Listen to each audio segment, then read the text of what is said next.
Hi friends আমি শিল্পা চলে এসেছি তোমাদের সামনে একটা নিউ ইউনিক রেসিপি নিয়ে।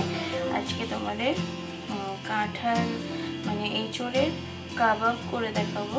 তো তার জন্য এঁচোড় আর একটা আলু নিয়ে নিয়েছি, যেটা আমি সেদ্ধ করে নেব, মানে ভাপিয়ে জলটা ফেলে দেবো। আর এখানে নিয়ে নিয়েছি পেঁয়াজ কুচি, লঙ্কা কুচি, আরও কিছু দেবো এর মধ্যে, আগে আগে দেখতে থাকো। নিয়ে নিয়েছি, তো আমি এটার মধ্যে একটু বেসন দেব, মানে এঁচোড়ের ইয়েটার মধ্যে। তো বেসনটা দেওয়ার জন্য আমি বেসনটা একটু শুকনো খোলায় ভেজে নেব, যাতে বেসনের কাঁচা গন্ধটা না আসে। তো এই পরিমাণ আমি বেসনটা দেবো। এবার এটা একটু নেড়ে নেব। তো এটা শুকনো খোলায় আমি নেড়ে নিচ্ছি।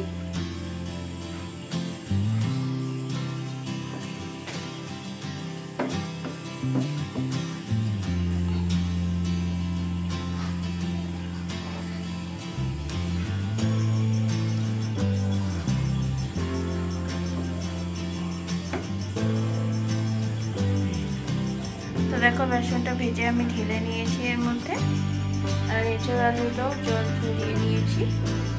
এর মধ্যে একটুখানি আদা রসুনের পেস্ট দেবো আমি। এটার মধ্যে এখানে একটু গরম মশলা গুঁড়ো আমি অ্যাড করবো, হলুদ গুঁড়ো অ্যাড করবো, একটু মিষ্টিও অ্যাড করছি আমি। আন্দাজ মতো একটু নুনও দিচ্ছি। সব উপকরণগুলো মেখে নিয়ে আমি ফিরে আসছি তোমাদের সামনে। তো মেখে নিয়ে আমি এগুলোকে, তো এটা খুব সুন্দরভাবে আমি মেখে নিয়েছি। এবার আমি এটা শেপ দেবো, শেপ দিয়ে ভেজে নেব। তো দেখো আমি কাবাবগুলোকে ভাজার জন্য তেল দিয়ে নিয়েছি, সাদা তেল দিয়েছি আমি এখানে। তো তেলটা গরম হলে আমি কাবাবগুলোকে এর মধ্যে দিয়ে দেবো।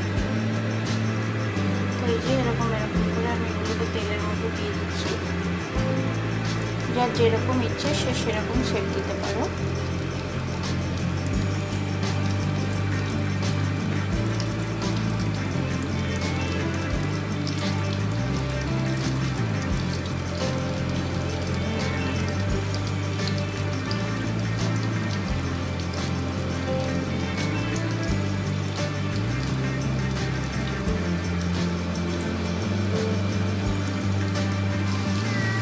যার যা ইচ্ছা তাই নাম দিতে পারো, পকোড়াও বলতে পারো এটা।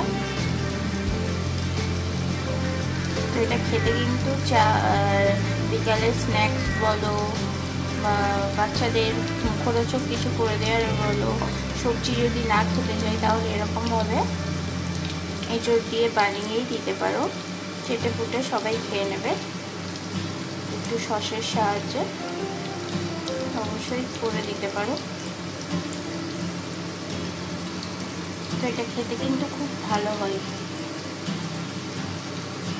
চলো আমি এটার এক পিঠ ভেজে নিই আর এক পিঠ উল্টে দেব। তো এবার দেখি, চলো এর এক পিঠ হয়েছে নাকি। দেখো এক পিঠ হয়ে গেছে। আমি এবার সবকটাকে উল্টে নেব।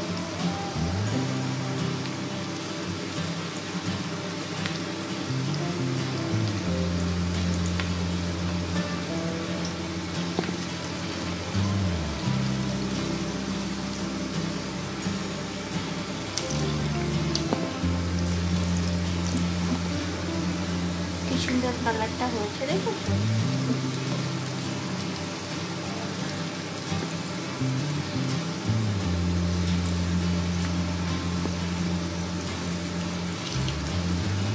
কেউ কি কোনোদিন খেয়েছো এঁচোড়ের পকোড়া বা কাবাব বলো?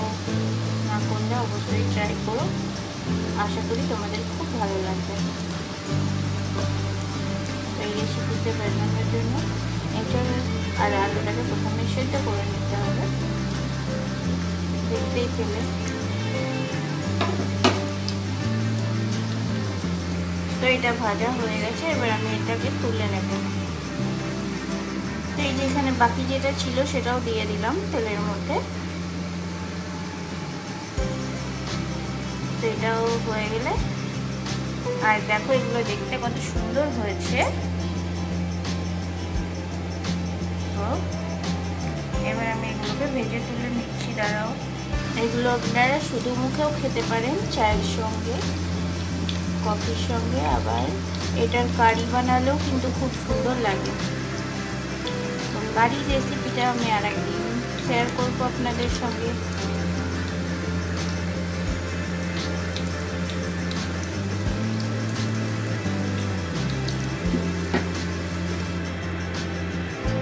এই যে বন্ধুরা, আমার পকোড়া রেডি। পকোড়া বা কাবাব যাই বলো, কাবাবের শেপ তো হয়নি, পকোড়াই হয়েছে। তো আমার এঁচোড় পকোড়া রেডি। তো সার্ভও করে নিয়েছি আমি। তো আজকের মতো তোমাদেরকে টাটা জানাচ্ছি। দেখা হচ্ছে পরবর্তী কোনো রেসিপির সঙ্গে কিংবা ব্লগ ভিডিওর সঙ্গে। ততক্ষণ খুব ভালো থেকো তোমরা। টাটা।